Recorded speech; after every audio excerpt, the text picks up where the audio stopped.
So let's just jump right in. What if I told you that the biggest thing holding you back from speaking English fluently, it isn't your grammar and it's not your vocabulary? What if it's actually something inside your own head? Today, we're going to talk about how to unlock that, how to train your mind for just unstoppable confidence. You know that feeling, right? That knot in your stomach. Your heart starts to pound a little faster. Your mind kind of goes blank. It's a real physical feeling of fear, and pretty much every single language learner has been there. It's so frustrating. And all the while, this is the little voice playing on a loop in our heads. This internal chatter, this doubt. It can get so loud that it freezes you. It stops you from doing the one thing that will actually make you better, which is, speaking. But here's the good news. The battle for fluency, it's not won in some textbook. It's won or lost right between your ears. And the real secret here is that we can actually change our mindset. And when you do that, well, that changes everything. Just look at this contrast here. Imagine two people. They start learning on the exact same day. The person on the left, they see a brick wall. The person on the right sees a ladder. See, it's not about who's more talented. It's about who believes they can actually climb. That growth mindset, that's your key. So, how do we actually build that growth mindset? Well, we use a tool called affirmations. Now, these aren't just, feel-good phrases you stick on a mirror. Think of them more like commands you are giving your own brain. It's a way to intentionally program yourself for success. And the process is actually pretty simple. I want you to think of it like you're planting a garden in your mind. First, you plant the seed. That's the positive statement.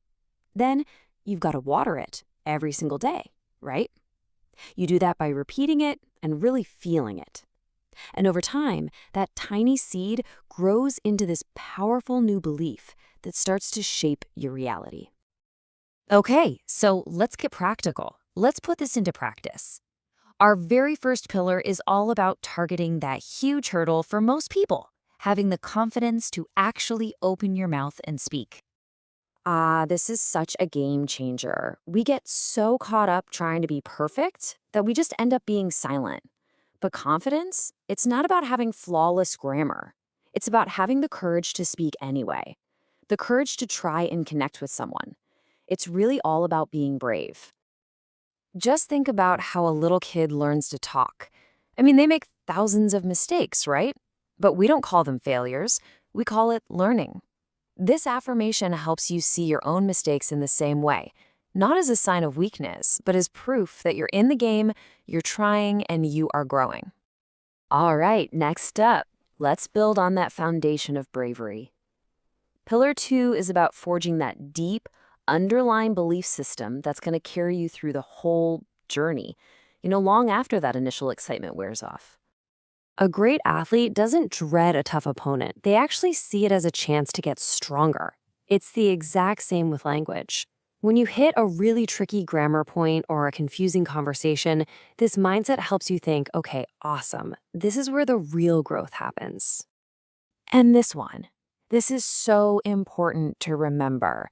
If you're always staring at the finish line of fluency, it can feel impossibly far away. But if you celebrate the small wins, like learning one new word, having a quick 2-minute chat, understanding a song you love, you build momentum, and that's what keeps you going for the long haul. Okay, pillar number 3.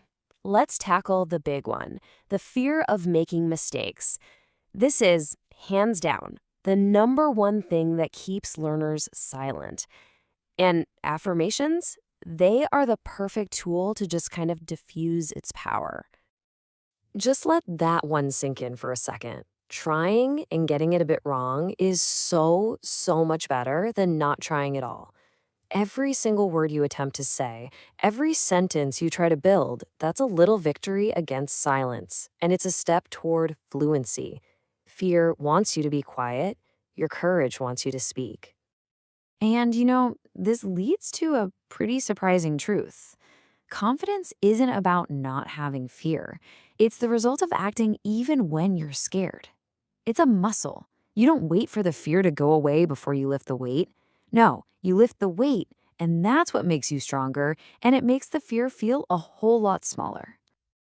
And that brings us to our final pillar, discipline. Because motivation is awesome, right? It gets you started. But discipline? Discipline is what actually gets you to the finish line. It's what creates real lasting results. I absolutely love this metaphor.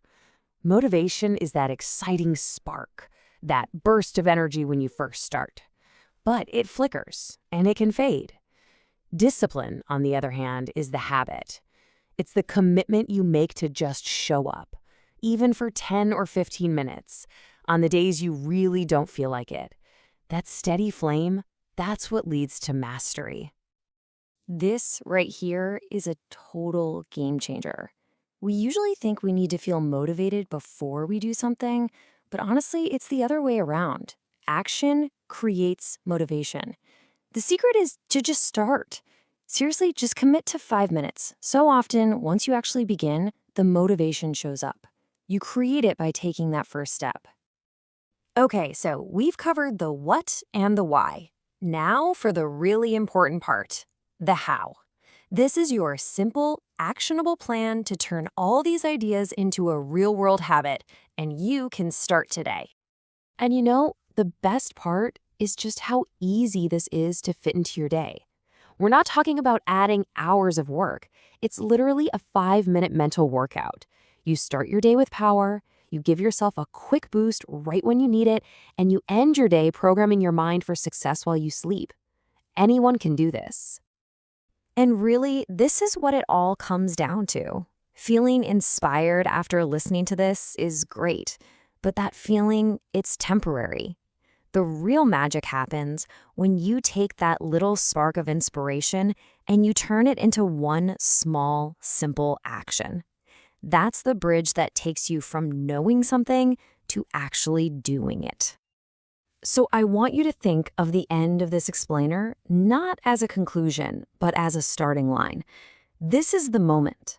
This is when you decide to stop letting old beliefs control your voice and you start actively building the mindset of a truly confident English speaker. And this is the ultimate truth right here. Your ideas, your stories, your personality, they're all unique and they are valuable.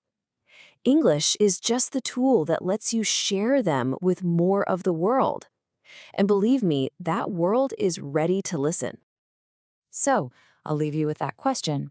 Now that you have these tools and a new way to think, you have the power to unlock your voice. So, what are you going to say first?